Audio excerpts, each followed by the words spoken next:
Assalamualaikum warahmatullahi wabarakatuh. Perkenalkan, nama saya Nanda Sipa Salsabila dengan NPM 191063107007 dari 3D PJKR. Di sini saya akan menjelaskan tentang model strategi pembelajaran.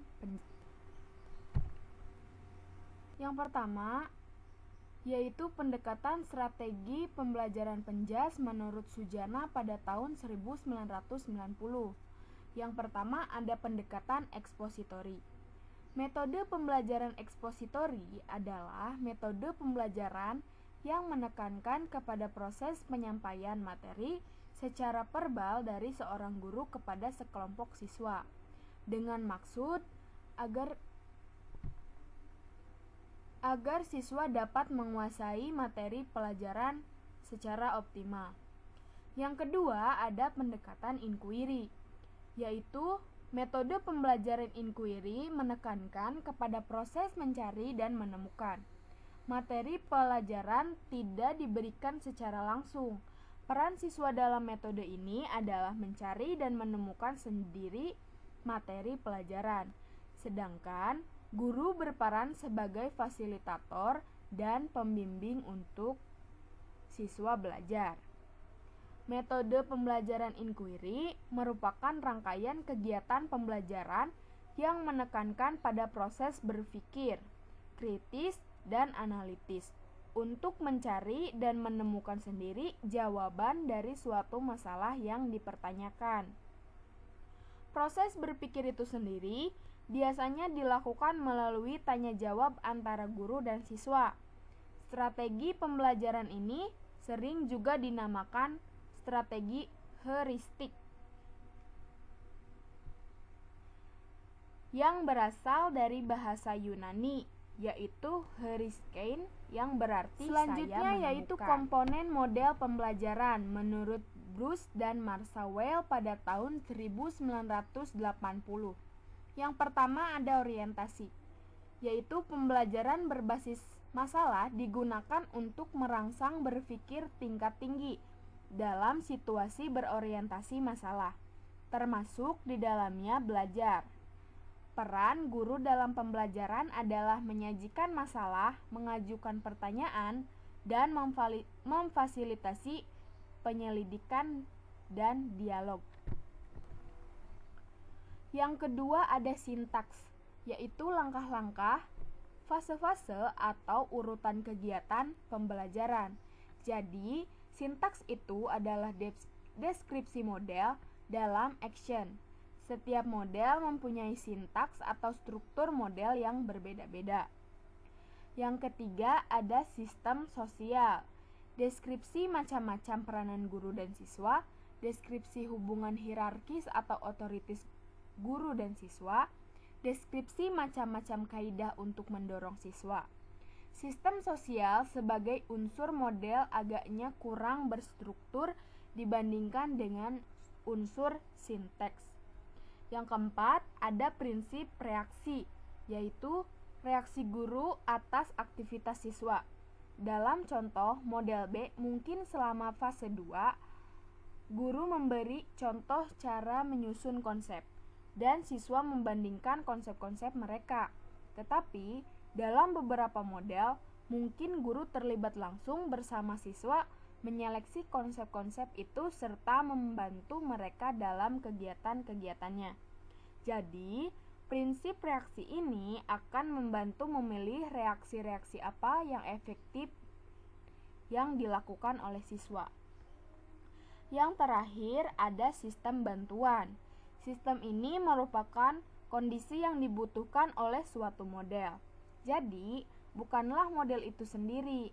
Sistem pendukungnya bertolak dari pertanyaan-pertanyaan dukungan apa yang dibutuhkan oleh suatu model agar tercipta tingkatan khusus. Dukungan itu berupa kemampuan atau keterampilan dan fasilitas teknis. Sistem pendukung diturunkan dari dua sumber, yaitu kekhususan peranan guru dan tuntutan siswa. Selanjutnya ada model strategi pembelajaran CBSA menurut Sujana pada tahun 1990. Yang pertama ada DELIKAN, yaitu singkatan dari dengarkan, lihat, dan kerjakan. Diangkat dan dikembangkan atas dasar pengalaman empiris di lapangan. Artinya, mengkaji hasil-hasil pengamatan penulis terhadap praktek mengajar para guru di sekolah. Kenyataan ini kemudian dikaji dari sudut teori dalam bidang pengajaran, terutama dari segi kegiatan belajar siswa dalam hubungan dengan interaksi guru dengan siswa.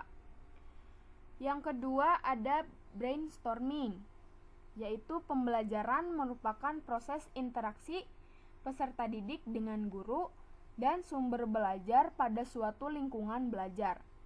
Proses pembelajaran perlu direncanakan, dilaksanakan, dinilai, dan diawasi agar terlaksana secara efektif dan efisien. Yang ketiga ada induktif, yaitu model pembelajaran induktif merupakan suatu proses dalam berpikir yang berlangsung dari hal yang bersifat khusus menuju hal yang bersifat umum. Yang keempat, model pembelajaran deduktif merupakan suatu proses dalam berpikir yang berlangsung dari hal yang bersifat umum menuju hal yang bersifat spesifik. Pendekatan deduktif berpikir dari teori ke contoh atau dari umum ke spesifik. Yang kelima, ada induktif-deduktif, merupakan model pembelajaran yang menggabungkan dua pendekatan berpikir, yaitu pendekatan induktif yang berpikir dari contoh ke dalil atau teori atau dari spesifik ke umum, dan pendekatan deduktif yaitu berpikir dari teori ke contoh atau dari umum ke spesifik. Menekankan pentingnya siswa mampu memecahkan beragam persoalan kehidupan sehari-hari atau lingkungannya, baik dari pendekatan induktif atau deduktif. Yang terakhir ada model strategi pembelajaran menurut Bruce dan Marsha Weil pada tahun 1980. Yang pertama, Information Processing Model. Salah satu strategi yang dapat membantu meningkatkan kemampuan berpikir siswa adalah strategi pembelajaran peningkatan kemampuan berpikir atau SPPKB. Yang kedua, ada personal model, yaitu model pembelajaran personal merupakan rumpun model pembelajaran yang menekankan kepada proses mengembangkan kepribadian individu peserta didik dengan memperhatikan kehidupan emosional. Yang ketiga, ada social interaction model. Model pembelajaran sosial yang menekankan pada usaha mengembangkan kemampuan peserta didik agar dapat memiliki kecakapan untuk berhubungan dengan orang lain, sebagai usaha membangun sikap peserta didik yang demokratis dengan menghargai setiap perbedaan dalam realitas sosial. Yang terakhir ada behavioral model. Model pembelajaran sistem perilaku dalam pembelajaran dibangun atas dasar kerangka teori perilaku. Melalui teori ini, siswa dibimbing untuk dapat memecahkan masalah belajar melalui penguraian perilaku ke dalam jumlah yang kecil dan berurutan. Cukup sekian dari saya. Kurang lebihnya mohon maaf. Wabillahi taufiq wal hidayah. Wassalamualaikum warahmatullahi wabarakatuh. Terima kasih.